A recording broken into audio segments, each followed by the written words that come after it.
Hello, ladies and gentlemen, welcome back. This is Force here with some more Friday Night Magic. Today we will be playing a green and white token deck. We're going to draw a new hand. I'm not super keen. I'll keep this. Yeah, we'll go ahead and keep this. We will keep it. So it is a green-white token deck. Celesna is the name for the sort of green-white guild combination, as it were. And we started off here with a Celesna Guildgate in play, and we're going to be facing off against a Goblin deck. This should be rather interesting. So I've got some options for some early game creatures, specifically something like the Attendant Knight, but I think he's going to have a bit of a jump on me. We're going to go ahead and throw that into play. We're going to toss down Traveler's Amulet, which lets me search my library for a land card, any one that I choose, and put it into play tapped. So this deck has, you know, several types of land. In fact, we do have a single black mana, a swamp in this deck for the sake of flashbacking the Spider Spawlings. He's going to put down Shaded Creature gets +2/+2 and attacks each turn if able. Holy shoot. It's not great. We've got the Elder of Laurels to pump up our creatures. We've got the Attendant Knight, so if we draw land, we're going to play it next turn. His 3/3 is... I want him to pump it up once more so I can reprisal it, to be honest with you. Alright, so we're probably just going to toss the Attendant Knight into play right now. It's going to get, it's a 2/2 first strike by itself, and it comes into play. We get a 1/1 token creature into play. So this deck focuses on generating a lot of different tokens, and then we've got ways to pump up those tokens. And that's the game plan. It's just sort of a swarm deck, try to overwhelm your opponent. So he's going to be hitting us for 3 each turn. He's going to toss down a Lightning Talon. Such a creature goes +3/+0 and has first strike. Holy shoot. Well, I can reprisal that. But I still think I should block this instead of taking the 6. So we're going to throw away my token creature, but I can kill it next turn with reprisal, which is exactly what I plan to do. That is crazy. So it's a 6/3 now. Attacks each turn if able, but it has first strike. Alright, so we are going to reprisal. Well, we should wait till his turn, I think. Well, I can do... Did I just play land for this turn? I did, didn't I? Didn't I? Yes, I did. I did. So I can't play another land if I search for it right now, but I doubt I'm going to need to double reprisal next turn, so I think I'm just going to do this anyways. And we're going to search through for our 1 black mana source. This way we'll have the option to flashback the Spider Spawning. And then it's just going to be past the turn. So I'm going to wait and see if he pumps that thing up even further. And if he does, great, because he's throwing more away, and then I'll be able to reprisal his creature. So reprisal is destroy target creature with power 4 or greater. Look at that art, man. I love the art on cards in Magic the Gathering. It is so good. Oh my gosh, it is just so good. And we're not going to play Elder of Laurels because we want to hold on to our mana so that we can reprisal. So let's hope that he pumps this thing up once more. He's not going to. He's just playing a Krenkos command here, which is fine by me. So he's going to swing. And then we respond with a reprisal. Destroy target creature with power 4 or greater. It cannot be regenerated. So there goes his creature. He does get the Goblin Arsonist, which allows him to deal 1 damage where he chooses. He's going to choose that to my face. Now, question is, do I attack for 2 or do I save for a blocker? My dude has first strike, so he wouldn't die even if that guy double blocked. So it gets +1/+2 for each creature token. +1/+2 for each creature card in your graveyard, which right now I don't have any, so obviously I don't want to play that right now. I think what we will do is we will probably just play the Elder of Laurels, which is going to let me pump up my creatures. And I am going to play the Swamp.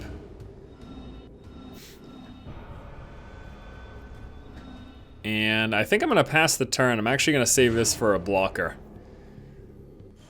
I'm going to save it as a blocker.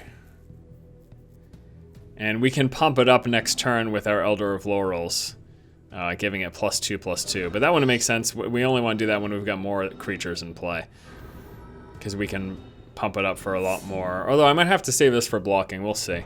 So his thing has to attack each turn, so this is fine. I'm going to block and kill 2 of these. This is hilarious. He shouldn't have done that. So we're going to block and kill 2 of these. He shouldn't have played this pre-combat. He basically just threw away 2 creatures and got no benefit from it because he's tapped out, so he's got nothing else coming right now. So that was sort of a derpy move, I would say.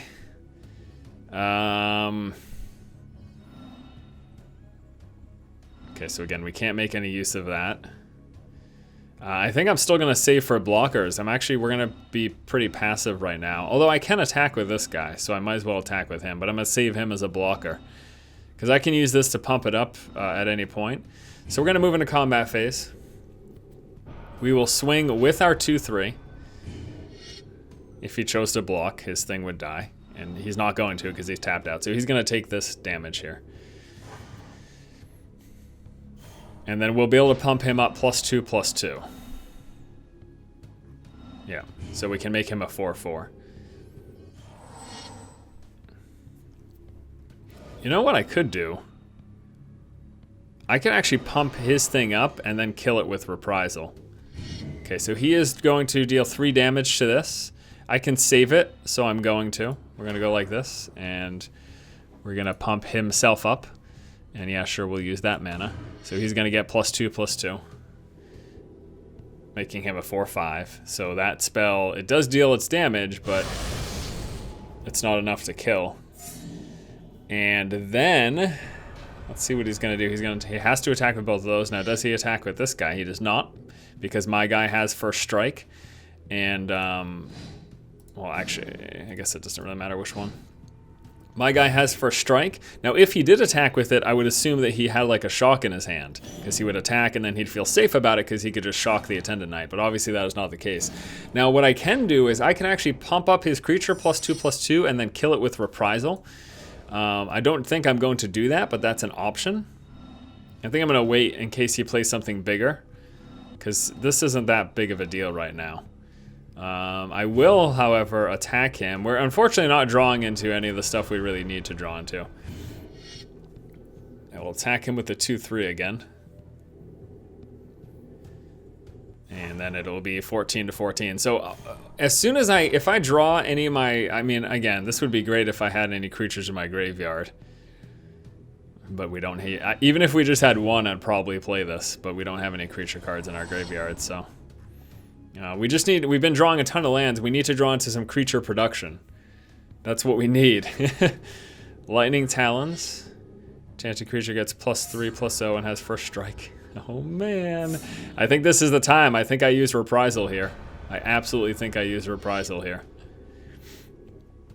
Okay, so I block this. He didn't attack with it. I'm going to use Reprisal before the end of his turn.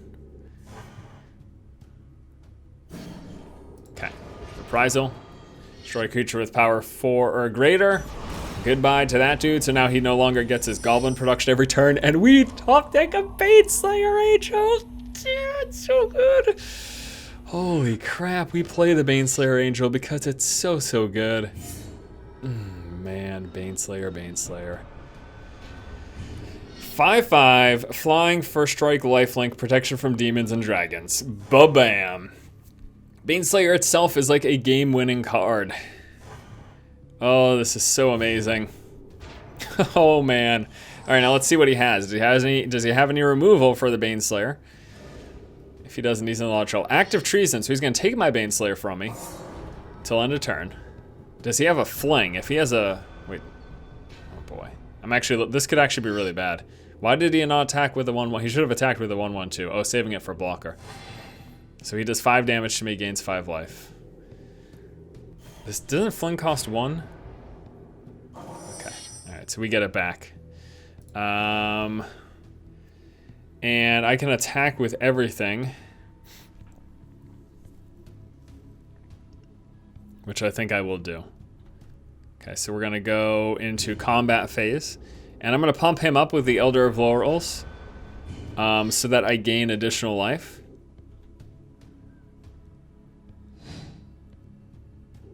Okay, so we're gonna go like Elder of Laurels, pump him up. He's gonna get +3/+3, and this is gonna make us gain 8 life instead of the 5. So this is gonna bring us up to 16. It also, of course, does more damage to him, bringing him down to 5.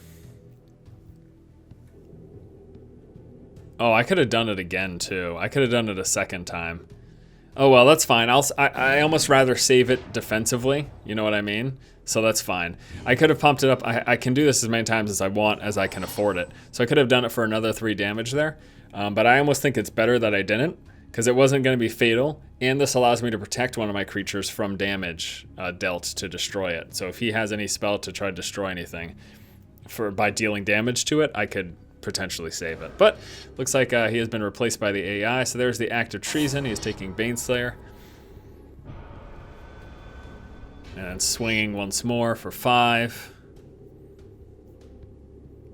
That is effectively known. You know, this has been happening a lot in these Friday Night Magic episodes, but when I played Paper Magic, the notion of scooping is quite common. It's something that happens on a fairly regular basis. When you're at that point where you think, okay, this game is over, I've lost, that's when scooping happens. And you'll excuse me, you'll say, you know, next turn, based on the current situation with the cards that I have, I don't have the necessary means to kill my opponent. I scoop. Let's move on to the next game. That's how it typically worked in tournaments and stuff. But anyways, let's move on.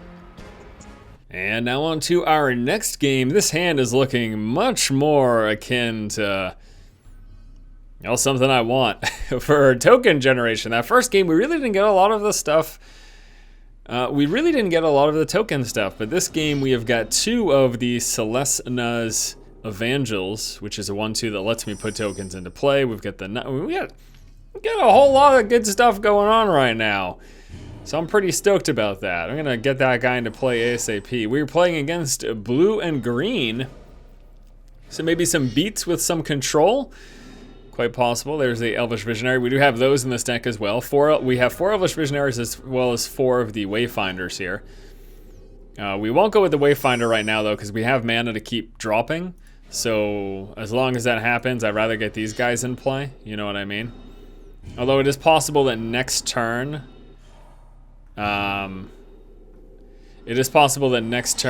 play the Wayfinder. Well, no, we'll have 2 turns to draw, so I think I'll just play this guy again, and then we can go with the tap coin production at the end of the turn. That will be the game plan. That will be the game plan. All right, and we drew a land too, so we really don't need to do that. Okay, so we are gonna go with this guy. Okay, and we will play another land. And then we pass the turn. Now we are not attacking because we're before the end of his turn or in response to him doing something, we're gonna tap this and then tap our untapped creature to put a token into play. And we're gonna keep sort of rolling off of that.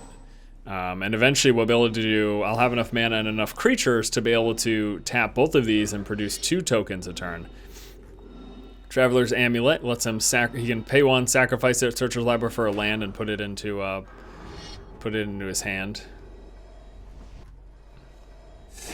And he is going to get a Plains. So he's running tricolor.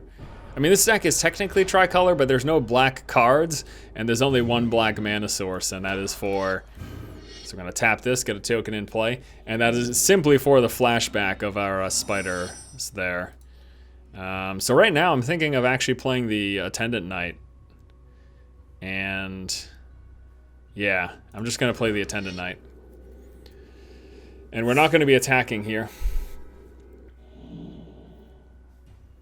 Well, I could attack with one of the 1/1s. Let me attack with this. See if he throws away one of his creatures, great. Or he takes the damage, which is also fine by me. And then we're gonna pass the turn. Why didn't I attack with one of my 1/2s? Because he could have double blocked and killed it. And I'd rather have these available for more token production in the future. Here's a Grazing Glade Heart. Whenever he plays a land, he gains a life. He's gonna play a land, there it is. Gains 2 life actually, right? Yeah, gains 2 life whenever he plays a land. Before the end of his turn, do a token. Get a token into play. So this is the deck. We play a bunch of guys and we try to swarm our opponent. That's the game plan here, guys. We've got the Banisher Priest. We have the Wayfinder. Could also just play this right now. And we don't want to do the Priest yet. And I don't really necessarily want to do the Wayfinder right now either. So we'll save our 2 mana and our 3rd. Well, I can actually just do this now. Do this now. We'll get our black source here. Okay. And now we will pass the turn on over. Yeah. I'm gonna be waiting to try to overwhelm him. Oh, we need to draw into our pump-ups that we have in this deck. The Phantom General allows us to pump up our tokens. That's what we need. I may actually attack with the Attendant Knight next turn. Thing is, if I attack with just the 1/1s, he just blocks them with the 2/2 and they just die. I can do it, but I almost rather build up an army until I get Scion of the Wild, which will get huge based on the number of creatures that I have. So I'm gonna go with both of these. And then this one. Okay. And this will get us 2 more tokens in play. Again, now it's just Scion of the Wild. Anything really. I mean, there's a few options that would work out for us. We've got the spiders too, but again, we need creatures in our graveyard for that to be much of a trigger. And I don't want to play the Wayfinder because the other stuff goes in your graveyard, and I don't want to accidentally ditch one of these cards that I'm looking for. You know what I mean? I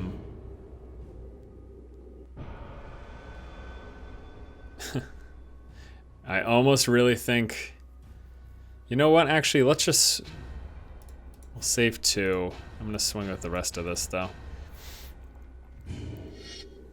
Start applying a little bit of pressure. See if he. I mean, his best move is to just, okay, he's going to throw some of those creatures away. I mean, I'm okay with him throwing throwing his creatures away and me just losing tokens. Now, that is an obvious trade right there. He would have done that, and I expected that to just keep happening.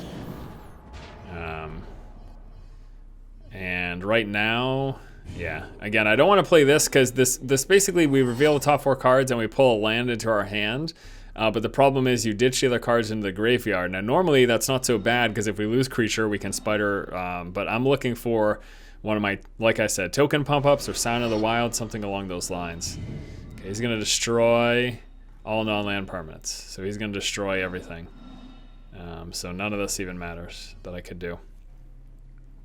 I am going to get creatures for my spider spawning, though, which is fine.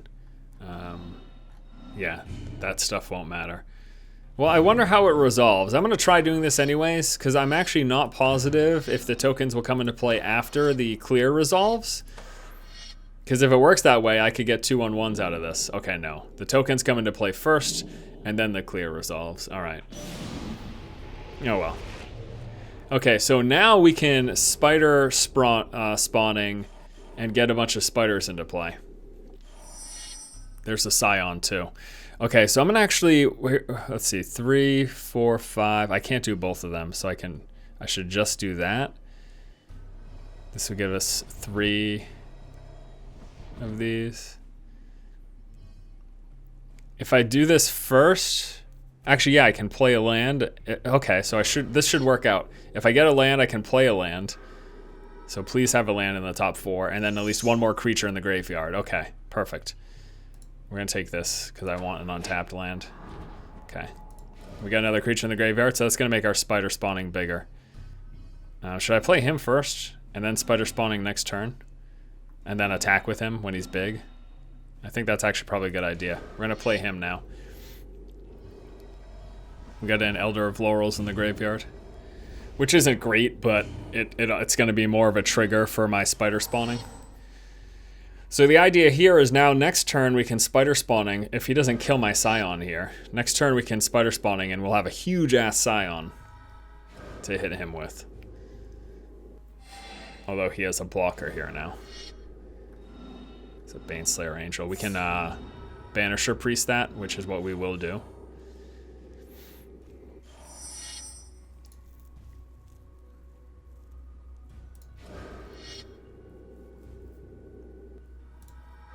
Banisher Priest. That's going to exile his creature so long as Banisher Priest is present. We're going to play our Spider Spawnings, which is going to get us a bunch of 1/2s in play, turning our Scion into a 7/7. So it's pretty much going to force a block here. I wish Scion had Trample, for the love of God, if Scion had Trample. The amazing thing about Spider Spawning, though, is you can flash it back from your graveyard. So I've got 4 Spider Spawnings waiting now. I can flash back the one from my graveyard, I can play this, and I can flash it back. So we've got crazy potential here. Genesis Hydra, for how much? For 8? Okay. And he is going to be able to get a creature in play, so he's going to get his Inferno Titan in play, which is going to let him deal 3 damage. So he's actually going to kill off the... This really sucks. He's going to kill off the Banisher Priest. Oh no, wait, it goes into his hand, not into play.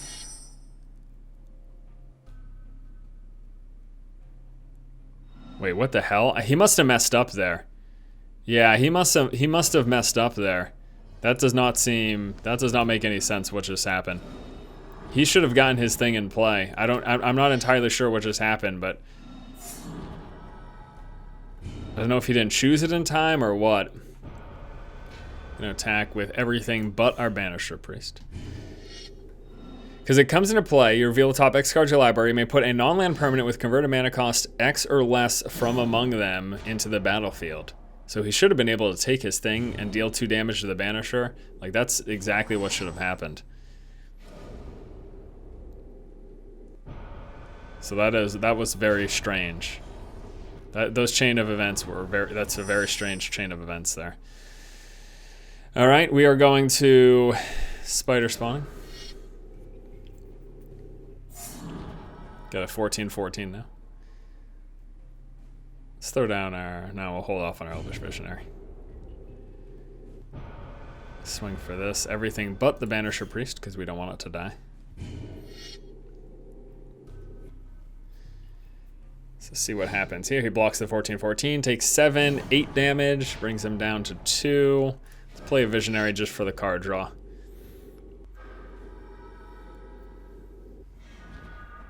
So the funny thing is, if he does a board wipe right now and clears all our creatures in our graveyard, we have another spider spawning, and it's going to be that much bigger. Here's a Stormbreath Dragon, 4/4 Flying Haste, all that fun stuff. Though it doesn't really matter, because we have got a crazy board, and I guess we just attack with this. I don't need to flash back my spider spawning. I don't really need to do anything. Well, this is a great look at a token deck, if I do say so myself. This is a great look at the token deck in action. The game should have gone a bit differently. I was still feeling fairly confident, but I do think my opponent might have messed up there. And that is why, yeah. Well, there you go. Well, that was a fun couple of games. Let's go ahead now and take a look at the deck list for my green-white token deck. We have got 3 of the Reprisals, hard removal for any large creatures. We have the Banisher Priest, also hard removal for any big threats. So we've got 6 cards to get rid of big threats, basically. Attendant Knight, it's just a nice early creature. It also happens to generate a token. Now, you didn't get to see this come into play. This was what really, I mean, you got to see that second game was awesome, but when you have all those tokens and then you get a Phantom General in play, all those tokens get +1/+1, and they will stack. So you can have 3 of these in play, giving all of your tokens +3/+3. Baneslayer Angel, just because it's an OP card, there's really no reason not to have it. We've got the Elvish Visionary, 4 of those. It's a nice early creature, lets you get into some land. The Wayfinder, also a nice early creature, letting you fetch into some land, plus getting potentially some small creatures into your graveyard, allowing you to trigger a bigger spiders. With all of these crazy amounts of creatures we have in play, Elder of Laurels obviously fits, pumping up a creature +X/+X, and you can repeat it as long as you can pay 4 each time. Scion of the Wild gets pumped up for each creature we have in play. This also makes this deck kind of crazy. Beastmaster Ascension. So whenever one of my creatures attacks, I get 1 counter on it. Once it has 7 counters on it, all of my creatures get +5/+5. Again, in a token deck, kind of insane. The spider spawning, it's awesome, so long as you have creatures in your graveyard. We have 4 of the Traveler's Amulets, just to make sure that we're getting the lands that we need. And then finally, the Celestina 1/2 creature that lets you tap and put more tokens into play. That is the deck. Thank you guys so much for watching. Hope you have a fantastic week. I will see you next Friday for another episode of Friday Night Magic. Keep watching and keep owning.